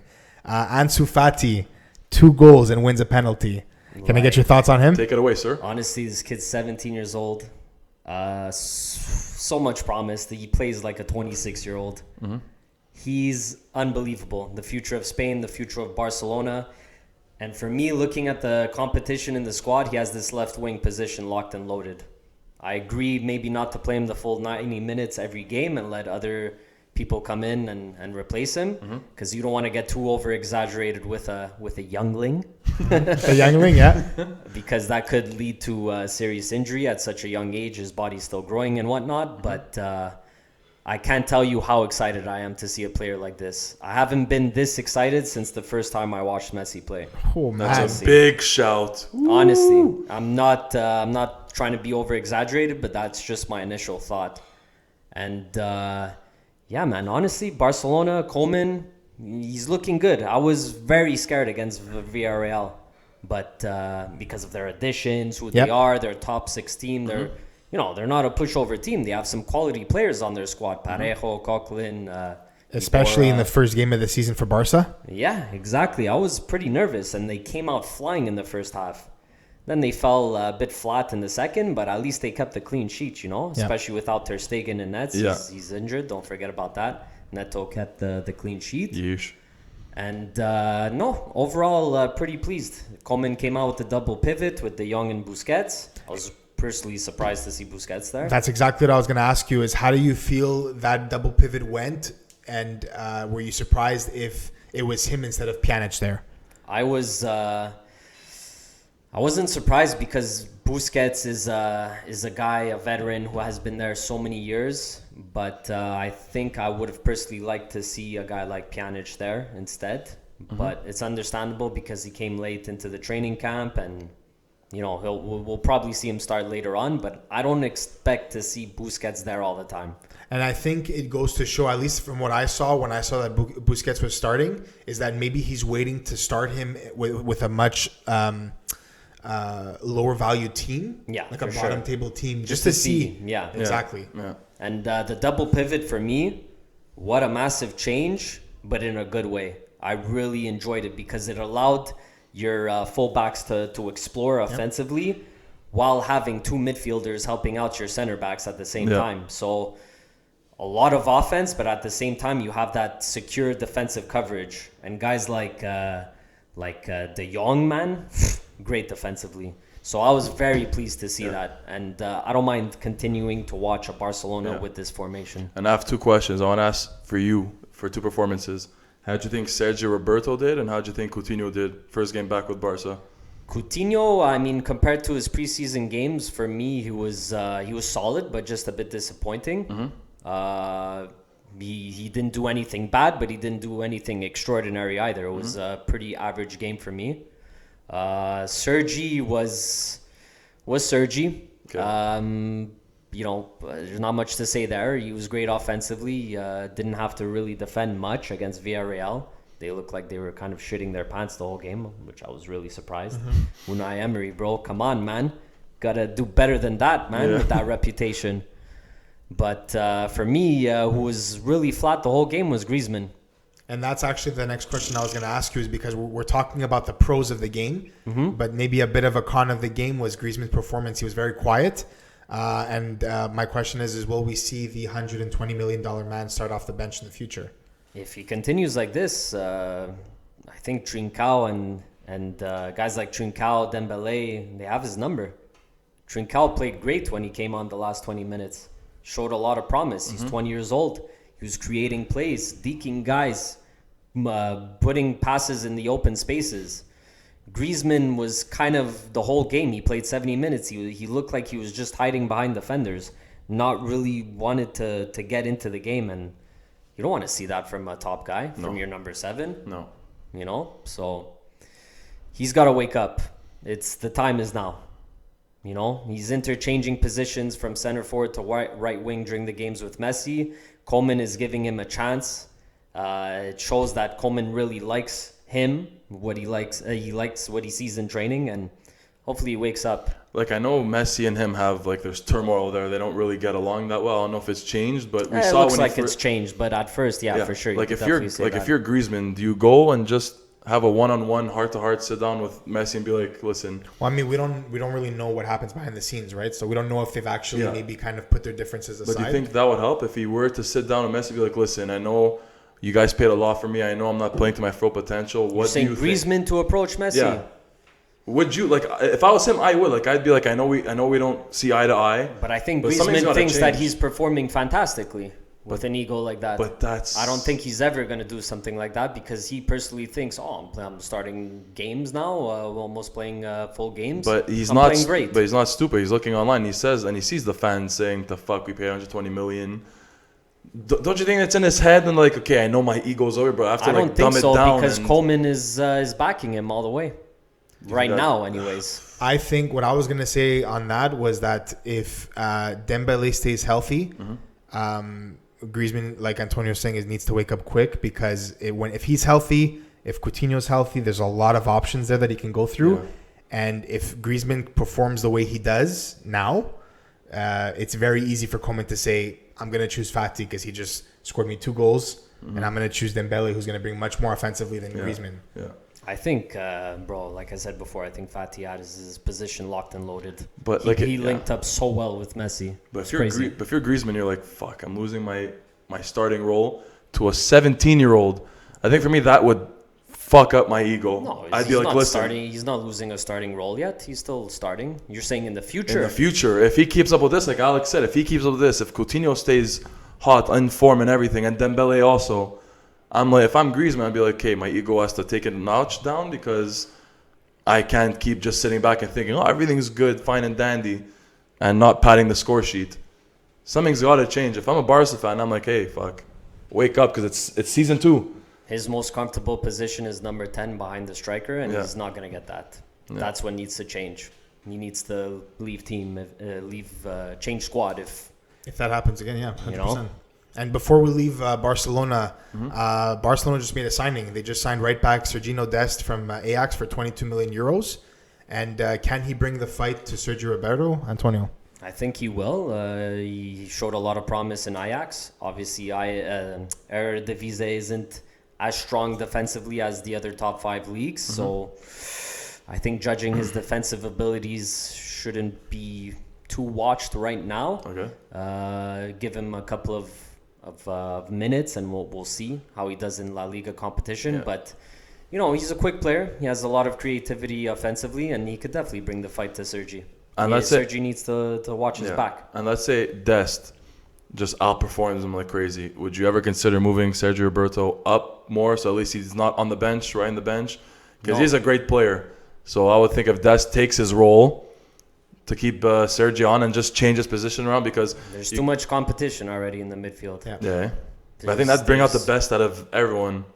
If he wants to try him in that double pivot role, Sergi, go for it. But no, I think I think he's staying right back, and he's gonna fight against Dest the whole season. that's And interesting, man. I think it's I've never personally watched Dest before, but I think it's safe to say that he's going to bring the same fight that Nelson Semedo brought to Sergio Roberto for that spot. Yeah, And you could maybe see him get some games in. I hope so. I want to see healthy competition between the midfielders, the forwards, the defenders. When there's healthy competition within the squad, it's never a bad thing. Yeah. So far, Barcelona's looking good. That's what we'll end it off with. For sure. For sure, exactly.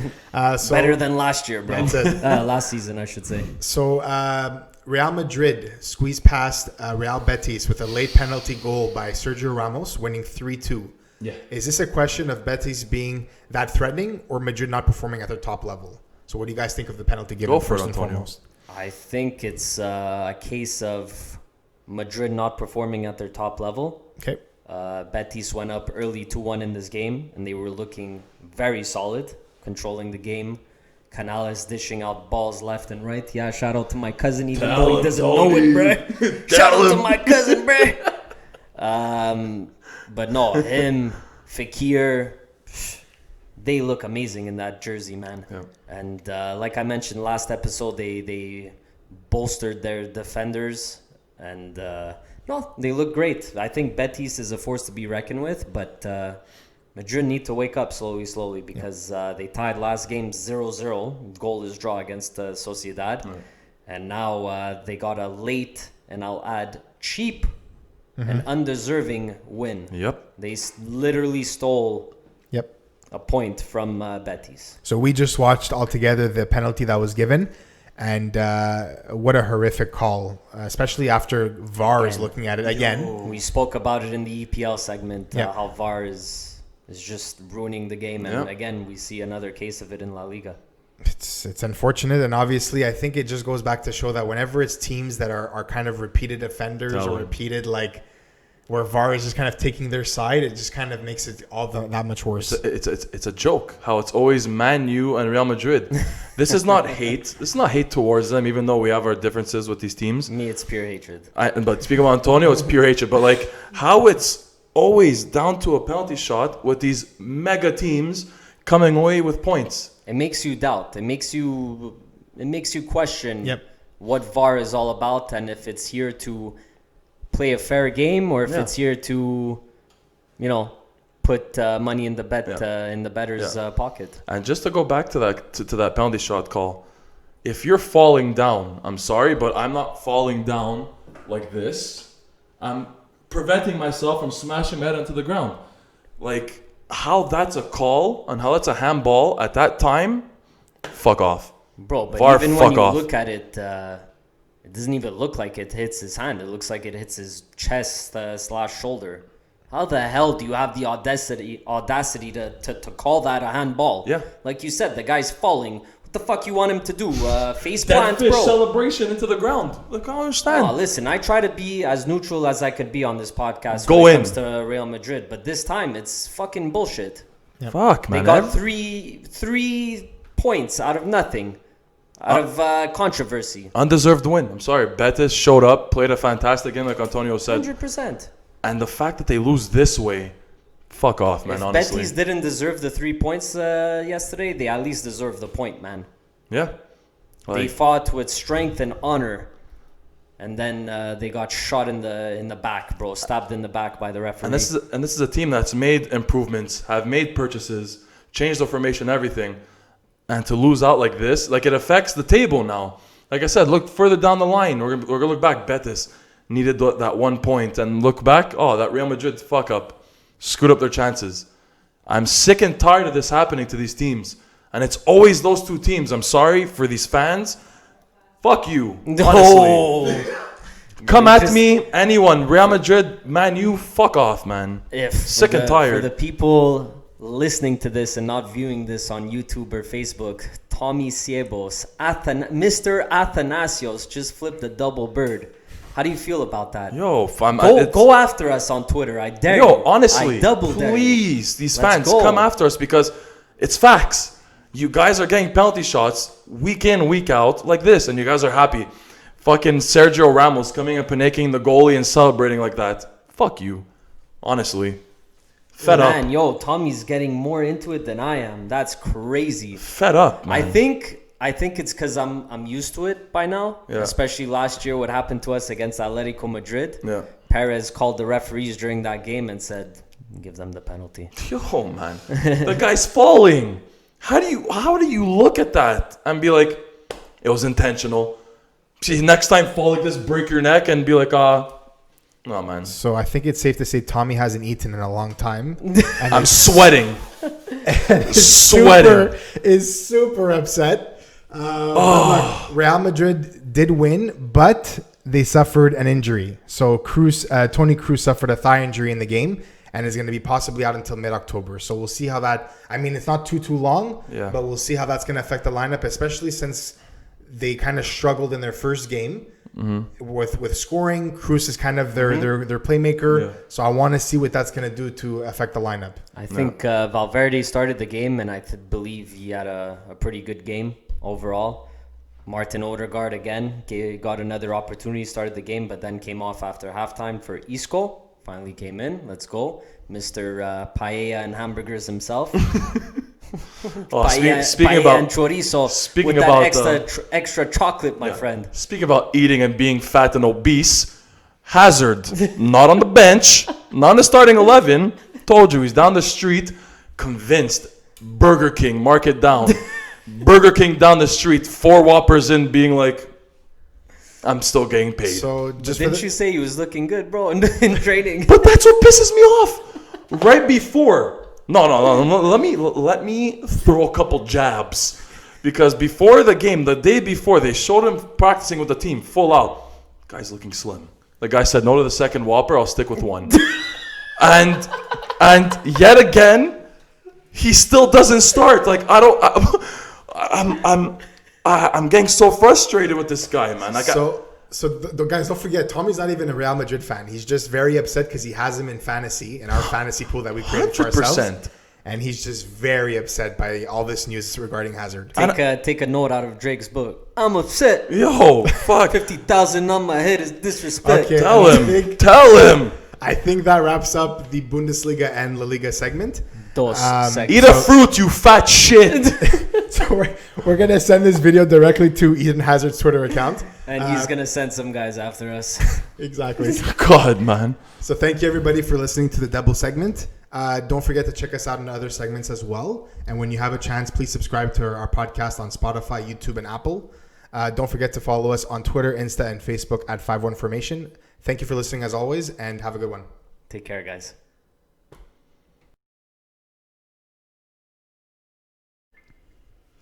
What's up, everybody, and welcome to another episode of the 5-1 Formation podcast. My name is George Georgiousis, and I will be your host today. Joining me, as always, are the members of the 5-1 Formation podcast. We have Anthony and Tommy. What's up? What's happening? And today we're going to be covering some Serie A action happening this weekend. All right, so right away we're going to get into Pirlo and his new job with Juventus. Second game in charge in the Serie A. 2-2 draw with Roma. Has he got what it takes to beat top 6 teams? That's a very good question, honestly, because this was clearly Juve's first real challenge right off the bat. They got a nice, comfortable win against Sampdoria. But like I mentioned last week to you guys, the real challenge that will arise is how will they perform against top 6 teams, and how will they react against adversity. Adversity meaning they're down at the half, or they're losing during the game, and now they have to come back and show their true colors, show their character in the locker room, and how Pirlo is going to handle his players. So, 2-2 draw against Roma, who was a high pressing side. That Giallorossi were giving Juve very little space on our defensive end where we like to play. Pirlo wants to hold possession as much as possible, so whether it's restarting from the back and moving forward, Roma was well aware of that, and they pressed throughout the entire game. Questionable decisions by Pirlo. So he came out with a 4-4-2. Questionable decision number 1. Okay. Go for it. I'm bracing myself here. Cuadrado as left back. So I could understand. I can't. A little. I can't. Listen, this guy is by far the dumbest soccer player Oh my God. I've ever seen play in my life, All right. and zero quality at all. Yeah. There's 0 left foot. Zero Bro, left none. foot. So None. to me, it didn't make sense. Played last game, he did pretty decently. Fucking fullback. Yep. That's clearly evident. The right side, not gonna lie, he's had a pretty good game last game as well. So I don't understand how we weren't eager and hungry to get at least a fullback. Yeah. Mids, whatever. I'm happy we got Morata too as our number 9. We got that out of the way, short-term buy. To me, it doesn't make sense. I know there's maybe a week left. A lot can happen. Juve is usually very quick at signing players. Yeah. Yeah, usually they pre-plan a lot of their moves. Exactly, and Very they're strategic when it comes. But you know what? As of recent, it doesn't seem so. Yeah, With the whole Suarez thing falling out, with Edin Dzeko, he was linked to Juve very strongly. But that's beyond their control. yeah, exactly. Literally, it's beyond it. It's not them not capitalizing on it. It's just other things getting in the way, like Suarez. Pirlo came out and said it's impossible for him to get a passport and everything in time. So it's not Juve's, like, it's not them saying we're not getting it done. It's like hiccups in the road that they can't control. But I agree with what you're saying, as in hiccups in the road, and Yeah. there's stuff that's out of their control. Yeah, exactly. But like Anthony just mentioned, is you have a position that's very crucial to the starting 11, and it's something that you've lacked not only the beginning of this season, but last also season. last year. Yeah. It's something that they should have been proactive to begin with and addressed immediately. and addressed immediately. Because Yeah. even Sandro, yes, we know what he's capable of. His first 2 seasons at Juve were spectacular. Yeah. But over the years, he's regressed a lot. Yeah. Especially last season, it was an absolute abysmal performance for Sandro. So I hope this year when he comes back from whatever injury he has, he performs a lot better under Pirlo. I don't want to judge too quickly just yet, but he hasn't been great the last few years. So, not to mention, like I mentioned countless times, Cuadrado's an airhead, so that right back would have been my priority over Sandro. But like I said, there's a week left. We'll see what happens. So that's poor decision number 1. Yep. Poor decision number 2. Yes, these 2 guys played great last game, but this is against Sampdoria. So in the starting 11, he had Rabiot and McKennie as his 2 pivots. Rabiot was poor during that game. McKennie was mediocre, unfortunately, poor kid. But I don't blame him because he's not being put in a position to succeed. Because if you're relying on this kid and that long-headed peasant to throw threads to the front, to the forwards, to Kulusevski, Morata, To kind Ronaldo, of be your creative. be creative to link up between the mid to them, that's not going to happen. No. Not with Rabiot. Rabiot, a bit. I mean, You see glimpses of it here and there. Not enough of it, though. He's very conservative. He's more on the conservative side. And McKennie, he's a Vidal 2.0, very defensive, and he'll recover the ball back. That's his job. He's a dog. So have those 2 there. There's no creativity. There's no dynamism between the 2. So that's another poor decision by Pirlo. Another poor decision was Ramsey and Kulusevski out wide. Granted, Kulusevski was playing on the wing at Parma. He did very well. But those 2 lack pace. And they cannot get by the fullback, especially the modern fullbacks nowadays where they're very pacey. Kulusevski was struggling. He has the skill set to get by them by a juke or whatnot, and his vision is very solid to dish it through the lines and very in tight spaces. He's very good at that. But if you want to win a race, he's not going to win the race. And Spinazzola was all over him that game. Ramsey as well. You guys know Ramsey is not that pacey. He's more of a center attacking mid. He's very technical with that. So maybe from judging from everything that you're saying right now, maybe the decision of playing a 4-4-2 wasn't the right decision. Yep.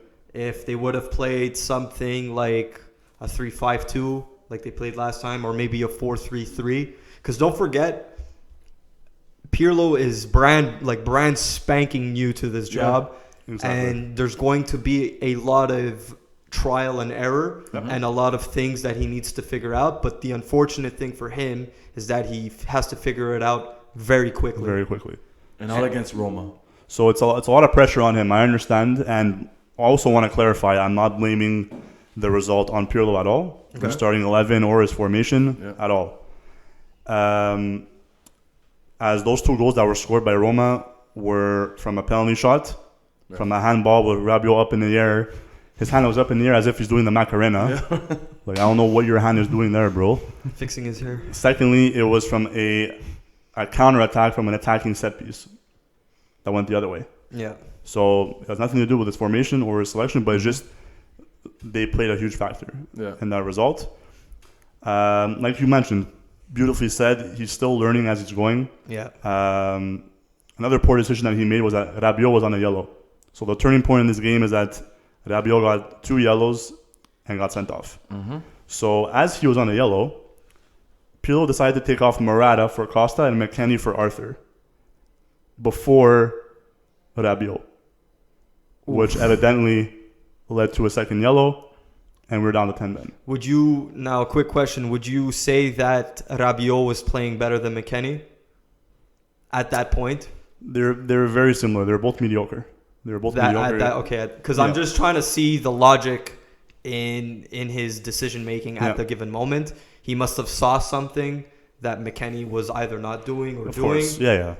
Decided to take him off, like you said, and then whatnot, and just keep Rabiot. But then it ended up leading to 2 yellows. But don't forget, Pirlo saw that Rabiot is not new to the league. He knows the league very well because it's his second season now under with Juventus.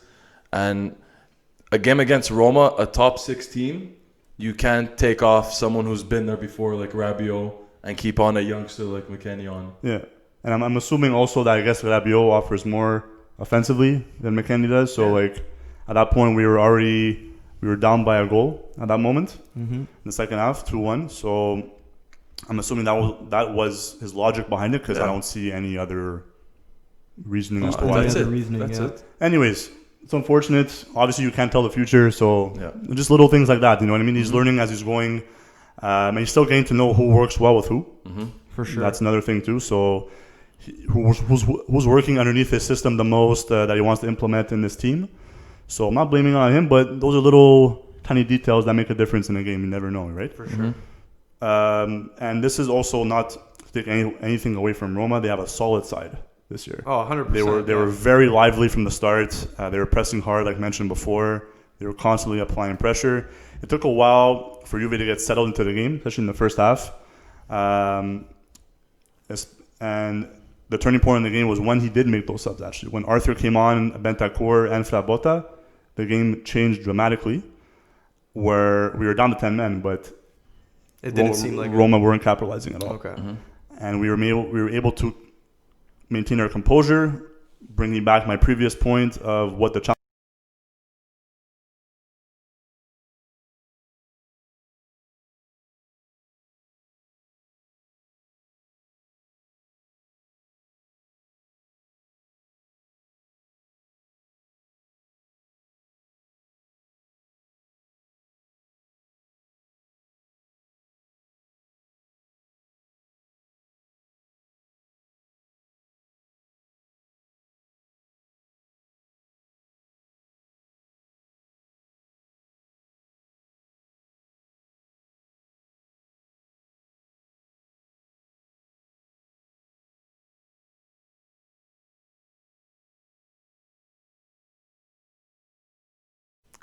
What's up, guys? It's George here from the 5-1 Formation podcast.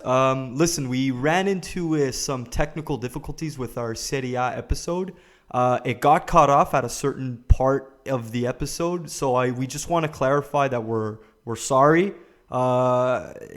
These things happen. You know, we're not perfect. We're trying our best to give the best content possible. But the part that did get cut off was when Anthony was speaking, and he was asking me and Tommy about what best formation should Juventus use in the future, and then the video proceeded with our answers. So once again, we're very sorry. We just wanted to clarify in case there was any confusion, and that's it. So I really hope you guys enjoy our content, and as always, follow and subscribe, and we'll do our best to give better content. Thanks a lot. Morata in the middle and Dybala on the right, but to have Dybala shift more to the middle, kind of like what Messi does when they play a 4-3-3. Okay, yeah. Messi would starts on the right side and shift over, and he could play behind the two strikers as Ronaldo and Morata. Ronaldo obviously doing what he does. Morata being a target man. Yeah. I don't know how he played with because they did play with each other in Real Madrid, and I don't know how successful they were. From what I believe and from what memory serves me, they don't play very well together, or they have a lot of figuring out to do. That's why they sold him. Because and that's another thing too. You have to realize a center striker does a lot of the gelling when it comes to the front three. Yeah. So I think Morata has a lot of responsibility also. So that's one thing. Defense, it's kind of like what you guys have. You guys have to kind of work with what you have for now, unless they make a signing like you said. And for the middle, I would go with, you know what? I would go with Bentancur. I like him. High energy. He's a savage. It's a pretty good pickup from Juventus like 2 or 3 years ago that they did. Maybe McKennie and maybe Aaron Ramsey up top to kind of give that creativity. So you don't see Arthur in the starting 11? Because according to Anthony, he had a pretty good game. Did he? Coming off the bench. I was gonna get into it. Like when he came on the field from being subbed on, basically, I was super impressed. Okay. Of the way his ball control was super impressive. Head up, confident.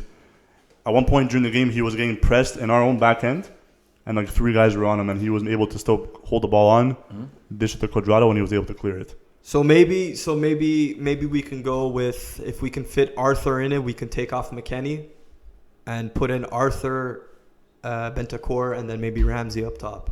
Fair enough. I like both your point of views. Yeah.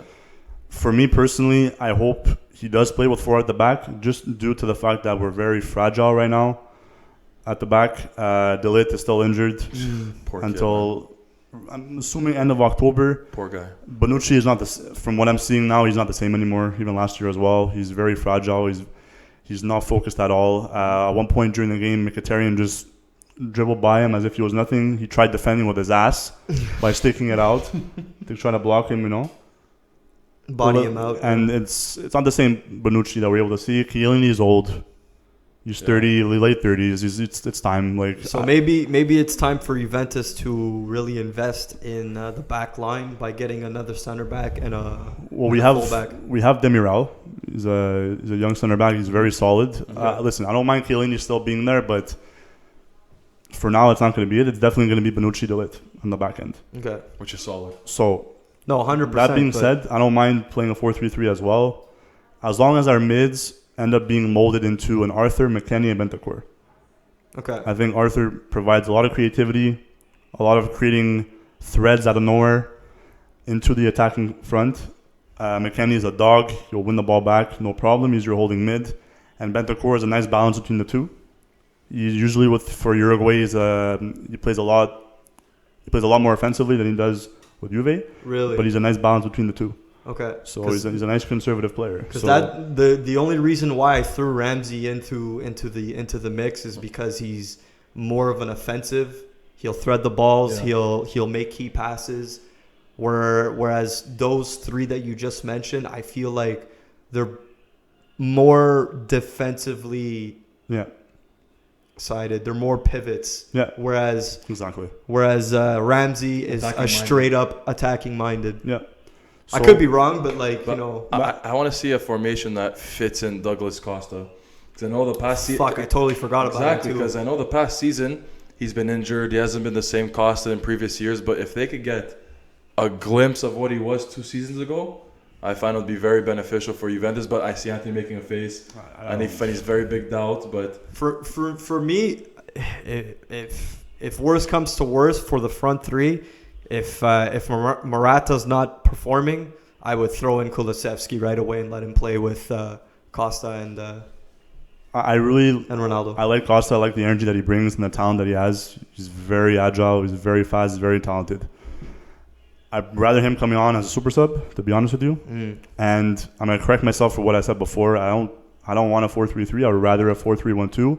Or if Pirlo is really keen on playing with 3 at the back, I want a 3-4-1-2. With having Ronaldo and Dybala as your striker 1 and 2, and Kulusevski as your cam. Okay. Because Kulusevski, like I mentioned before, is not pasty. It's not pasty. I think you're pasty. Dybala as well. He's not good on the right wing, in my opinion. I find he doesn't provide that high acceleration to get by a defender. You know what I mean? So I think that would be ideal to have Ronaldo and Dybala together. They were fantastic last year. Kulusevski is very good with his vision. We saw glimpses of it in the first 2 games, so that would be ideal for me to have those 3 in the mid and that 3 on top. Okay. Morata come on as a sub as well because he wasn't really in it during that game against Roma. So he was trying to find his step still. I guess he needs time to adjust. Yeah. But moving on, If you want to move on, I don't know if you guys have any other Juve points you wanted to make. I think we've covered Yeah. quite a bit. Mhm. We went into the formations too, but like we said, time will tell, and I guess the Pirlo needs time. But it's like, take your time, but hurry the fuck up. That's the one thing I can say to Pirlo. Yep. All right, moving right along to Gennaro Gattuso's Napolitanos. Absolutely. Domination of a win. I'm like lost for words. Yeah. This is a new, this is a revolution under Gattuso with Napoli. 6-0 they won against Genoa, and the forwards looking amazing. Victor Osimhen, Yo, outstanding, man. Every game now. Fuck. he's looking to be the signing of the summer for Serie A, I would say. Very young. If he keeps up with this If he keeps up at this pace too. Yeah. I don't know if you guys saw that little flick that he did leading up to Zelensky. yeah. Yeah. Very That's nice goal. That's why a little creativity like that was lacking in that Napoli offense last year, and just that whole excitement on the whole team from top to bottom. You know, it was not there last year under Ancelotti Yeah. until Gattuso came in, and his revolution is definitely among us right now. Osimhen got his first start, and that little glimpse that we got last game, Where the he weekend came before, on. where he came on as a sub, we got a little glimpse of it of what that front three is gonna bring to us in Serie A this year. It really came to fruition that these guys are going to be lethal as fuck this year. And my God, guys, keep your eyes on Napoli this year because they're the real deal, honestly. Because first off, he put through a 4-2-3-1 formation, which basically he kept Zielinski and Fabian Ruiz as a center defensive mid, and he allowed all 4-star Napoli attackers to start. So you have Osimhen on top, and the three are basically Lozano on the right, Mertens as a central attacking mid, and Like a Insigne on the center left. forward, yeah. So that was linking up beautifully. They were exciting, creative, dynamic. It was honestly amazing to watch. They fucking absolutely destroyed them. Yeah. I mean, Mattia Perin was injured. Mattia Perin had caught COVID-19, so Genoa's starting goalkeeper was out, so it makes a bit of sense, but still, they were all over them. Sad news for Napoli, on the other hand, was that Insigne got injured that game. Looks like a left thigh injury. So it's a bit worrisome, but hopefully it's nothing too serious. But they have that flexibility now on the front, so they can potentially slot either Lozano or Mertens on that left side and have Fabian Ruiz come in as a cam instead. So they have a bit of flexibility up front. Let's see what Gattuso has in mind for that, because next week they have a huge challenge because they are facing Juve. And that's going to be another challenge for Juve as well. It's a back-to-back against starting against top 6 teams, Roma, and now against Napoli. You're talking about for Juventus? Yeah, for Juventus. If they can get away with a win, absolutely fantastic. But these are two young managers, obviously one having a bit more experience than the other. But if Pirlo can get away with a draw, that's a win in my books. Yeah, because the way they're playing right now, especially up front, and how fragile our defense is playing right now. Yeah, they could do some serious damage right now. That's why why I'm I'm not going to very get away with it with Quadrado playing left back. No, I'm sorry. No. At all. That has to change immediately. Actually, yeah. It's a good thing you mentioned. And that. also, fucking Bonucci trying to defend with his ass is not going to happen either. So Benucci. Just yeah, go ahead. No, what did you want to say? Just real quick about Napoli and the situation regarding Kalidou Koulibaly. So I think it's official. I would say it's 90% confirmed. I think he is going to stay. The rumors of him going to City, I think, have died down now that City have acquired Ruben Diaz. From Benfica. I was going to say Porto, but as an alternative option. So their defense is not in shambles. Their front man for Napoli is for the starting defense. He's still going to be there, and I feel like he's a crucial part. Like, especially with a week left in transfer, to give away your rock in defense as Koulibaly, like, he's irreplaceable at the moment with a week left. If there was a month left, okay, I'd be like, maybe. A week left, you get rid of Koulibaly, it's going to hurt their chances of doing well. Of doing damage and competing for the top 4 position. So I'm happy that he's going to stay, especially if you're Gattuso. You're super happy that he's not leaving. Yeah, we mentioned it countless times. Yeah. Koulibaly is the backbone for Napoli. He's always been for the last few years. I may have to rethink my top 6 prediction because these guys are the real deal this year, man. Because Gattuso has really revived this Napoli side. The moment he took over last year, leading them to their first trophy after 6 years. Yeah, it was a big thing for them. It was a big thing for them against Juve, especially too. Gattuso's out for blood, and Napoli are looking hungrier than ever for success this year, and more I've seen from them in a while. Yeah. So Juve better be ready because the Blues are coming into play. Yeah. Oh, baby. All right, moving right along to a 7-goal thriller against Inter Milan and Fiorentina. My God. Inter Milan getting away with the win at I would say, the dying minutes of the game. Late drama. Late drama. Lukaku getting the winner, I believe. And like we said, Hakimi with the assist. Yeah. And we've mentioned it before that Hakimi and Lukaku link up is going to be a thing this year. I said he's going to score as many or even a bit more with Hakimi on that side. Because you see what he's done at Dortmund when he played with Haaland and with Sancho. Now you play him on the right and you have Lautaro and Lukaku up top. It's looking very promising for Conte's side. And just to correct you, it was D'Ambrosio who scored the winner. Lukaku tied it. Okay, Lukaku tied it. They were 2 minutes apart. 2 minutes apart, but it just goes to show you the game is not done until it's done. Until it's done. Honestly, during that game, from what I've seen from the highlights, it was very unconvincing. It wasn't a confident display by Inter. They still don't look like a solid unit. I'm not going to judge too much just yet. It's only 2 games in. Yeah. They don't look like a solid unit. Let me specify defensively. Yeah. Last year too, it was a constant pattern where they would lack focus. They would fuck up a lot of wins, easy wins. They would end up tying instead, and not getting the full 3 points. They have to get them. Conte really has to get their defense sorted out, not just from their actual defense itself, but from the mids too.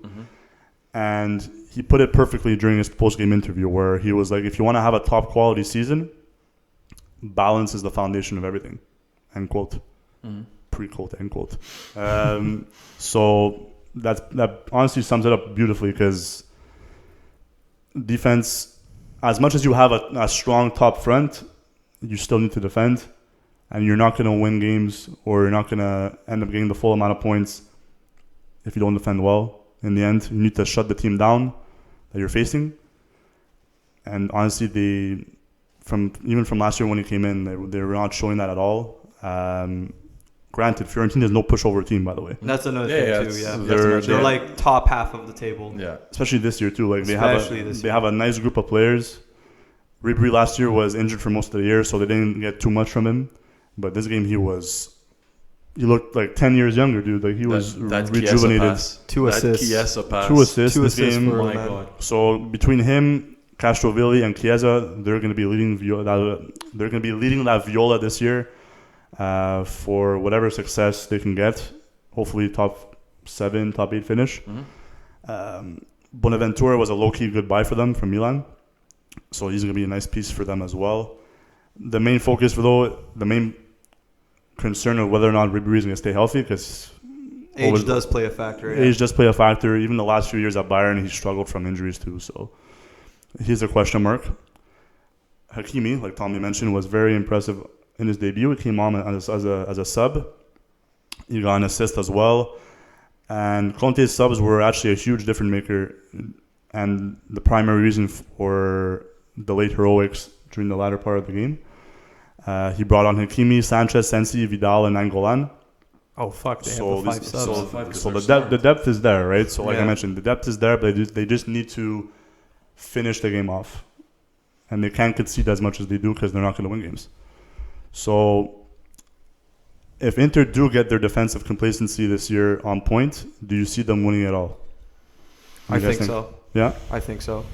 Considering that the main competition would be Juventus, after winning the Scudetto 9 times in a row, they're like the king of the hill. These are the guys that you have to take down. Yeah. If he can sort out his defense, and if all those key players have a fantastic season like they did last year, I think they could really make a push for Scudetto. Let me tell you, if I'm playing against Inter Milan and I see those two pit bulls in the midfield, in Nangolan and Vidal, kind of scared.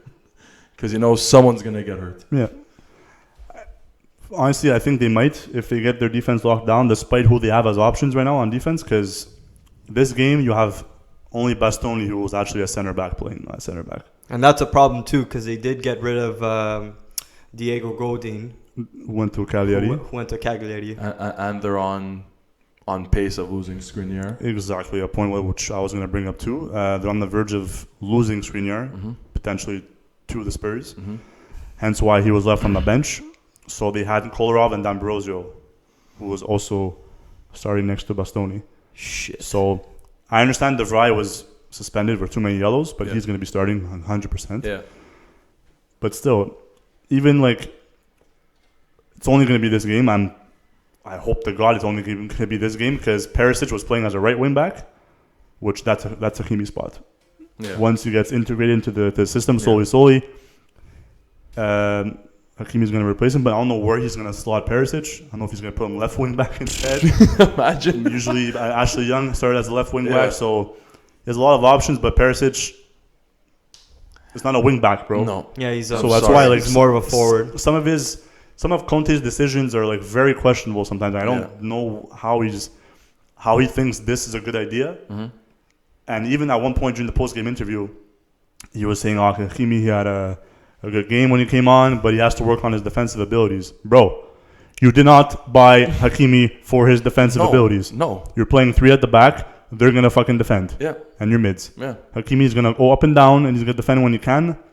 If he defends well, if he improves on his defensive abilities, fine, beautiful. Yeah, exactly. But that's not why you bought him, bro. No. That's not why you bought him. You got for those chances. Don't say yes to improve on something that he's not there to do. So I don't know what fucking Basil he's sniffing this guy, but sometimes his decisions are very... Maybe he started smoking Sari's cigarettes. Yeah, Sari passed him a cig. He's like, here, stay sham. His leftover packs. But we can move on from Inter, though. That was a sick game, though. Yeah. All right, moving right along to Atalanta, not missing a beat at all, winning 4-2 against Torino. Had to check over there. 4-2, Atalanta. Do you guys think that they can make a push for the As Scudetto? long as Papu Gomez is healthy and breathing, yes. Really? Because this guy changes the game by himself. I'm not taking away from the whole team. Just having him there on the team in the starting 11, for me, I'm confident if I'm an Atalanta fan, if I'm the team to make a push for top 3, top 2, or even contend for the number 1 spot. Well, we've seen last year offensively, they've been absolutely amazing. Yeah. Scoring goals galore is what they were known for, and getting the best out of their forwards too, with the likes of Muriel, Zapata, Papu Gomez, Ilicic too. So if they can get all of those guys with high numbers this year, I think they can make a serious push for the Scudetto also. Well said, guys. Gomez, to add on to Tommy's point, he's the nucleus of that team. Nucleus. He's the center point. I like that. I haven't heard that word since grade 8. Yeah. Thank you to my thesaurus. He's definitely the center point of that team. He really connects everybody from the mid to the forward line. He's definitely number 1 on that team, man. Yeah. He scored his 100th goal that game against Torino, firing it from long range, followed by 2 assists, and that was his 200th Serie A appearance. It was a huge game for him. And 200? 200th. Yeah, he's not young, bro. No, man. Yeah, I know he's well into his 30s, right? Early 30s, yeah. He's 32, I believe. 32, 33. So that game really showed me as well. This was the first game of the season. Off the bat, Gasperini's men showed that they were not a one-season sensation. Where they're all hyped up on momentum, and they're going to deflate the next year. Absolutely fucking not. No, they definitely got something good going on there. They were the highest scoring team in Serie A last year with 98 goals. They were the third highest in the top 5 leagues for a reason. They were minutes away from eliminating PSG from the UCL quarterfinals for a reason. These guys are no joke, and I really do believe they're going to contend for the title. Mm-hmm. A little tiny team from Lombardy next to Milan. I think they have what it takes to pull it off, guys. Honestly, If everyone stays healthy, knock on wood, yes. bro, the way they performed, it's as if they weren't on a break at all No. the last few weeks. No. Their attacking deadliness was fucking all in, bro. Their commitment. They're even more hungrier because they didn't get They the didn't get results anything last year. Exactly, year, yeah. you know. And So and now they're all there, like, yo, guys, we have what it takes to fucking. they beat actually these have a teams, chance to make titles. you know. Honestly, what I admire from this team is that they got their amazing results last year, but they weren't done this summer. They got a lot of signings. They did lose on Jimothy Castagne. He said it properly. But Hadeboer Yes. is going to replace him beautifully on the right flank, on the right back. They got Piccini from Valencia, was a great buy. Miranchuk from Lokomotiv, who actually scored 12 goals last year as a midfielder, which was pretty wild. Oh yeah. They got Sam Lammers from PSV, who was a 23-year-old striker, another one, scored 16 goals in the Dutch league. Nuts. And for what it's worth, they have Christian Romero, who's on a 2-year loan from Juve, who's 22 years old. He's a very solid center back as well. So despite having Papu Gomez aging, they have a pretty young squad surrounding him. Yeah. And Ilicic as well. Yeah, true. He's in his early 30s too, but he's a question mark too. So Gasperini mentioned, quote, that they are stronger than ever this year. They are stronger than last year, end quote. So I have no doubt. they're a confident team. They're a quality team. They added more pieces to their team. Yeah. And they have even more experience, because even Gasperini put it perfectly as well, where he's like, playing in European competition teaches you a lot. So I wanted to know what you guys thought about that. Yeah, now you know. It was a big question mark for them last season in Champions League, because they're like, okay, they've never been here. Let's see how it is. Let's see what they do. They're probably gonna get eliminated in group stages, but at least they'll get the taste for it. They show like they've been there before. They were minutes away from eliminating PSG, like Anthony said. So I find having that experience of lasting longer than group stages, and like Anthony said, the reinforcements they made this season, I think they're gonna do just fine in Champions League. And even in the group stages, they struggled, but they seemed to pull through like last minute with like the last game, if I remember correctly. Yeah. Super underdogs in the Champions League. Yeah. And like you said, leading up to PSG, it was literally the last 2 minutes that kind of changed the game for them, and not them moving on. Yeah, I wish them all the best this year, because they are amazing to watch. For sure. for sure. All right, last but not least for our Serie A segment, AC Milan. Zlatan-less, unfortunately. He has caught COVID-19. We wish him well. I feel bad for COVID, for even challenging Zlatan. Are you sure Zlatan caught COVID, or COVID caught Zlatan? I think COVID caught Zlatan. Yeah. And they're about to face the Swedish beast and his Yeah. wrath. Good luck, COVID. Good luck. Even though they were Zlatan-less, 2-0 win against FC Croutons. I mean, Crotone? Crotone. Crotone, You want to say in that English voice? newly promoted to Serie A. Accent, I should say. And Brahim Diaz getting his first goal for Serie A and proving that his loan move is going to be good for him. Mm-hmm. Yeah, for his development, he's going to get a lot of playing time. I drafted him in fantasy for a reason. So he's definitely going to develop well there underneath Zlatan's leadership. They have a nice core. There's no doubt in my mind he's going to do well as the games go by. It is unfortunate that Zlatan did catch the virus. I wish him a speedy recovery. He's definitely going to be back soon. More unfortunate news for Milan during that game. Rebic actually dislocated his elbow. Oh, man. So he was actually replacing Zlatan as the number 9 role. So now he should be out for a month or so.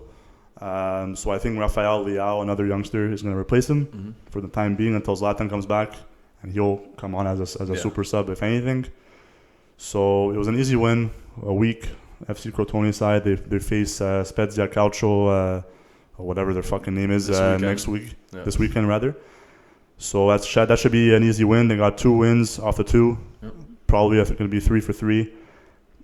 The real challenge comes after that, Milan derby, and then they're facing Roma after that. So tough 2 games coming up after this weekend. For sure. It's going to be interesting. All right. I think that's all the time that we have left. If any of you guys have anything else to say. I'm all good, brother. Tommy, you got the arms crossed. You ready to leave? No, I'm Gucci. All right. Go all night. All right. Well, if that's the case, I want to thank each and every one of you for listening our Serie A segment. Please do not forget to check us out on Spotify, YouTube, Apple. And don't forget to check us out on Facebook, Twitter, and Instagram at 51 Formation. Thank you for listening. As always, we love you. We love doing this. And we hope to see you next time. Ciao, guys. Chowsers. Chowser.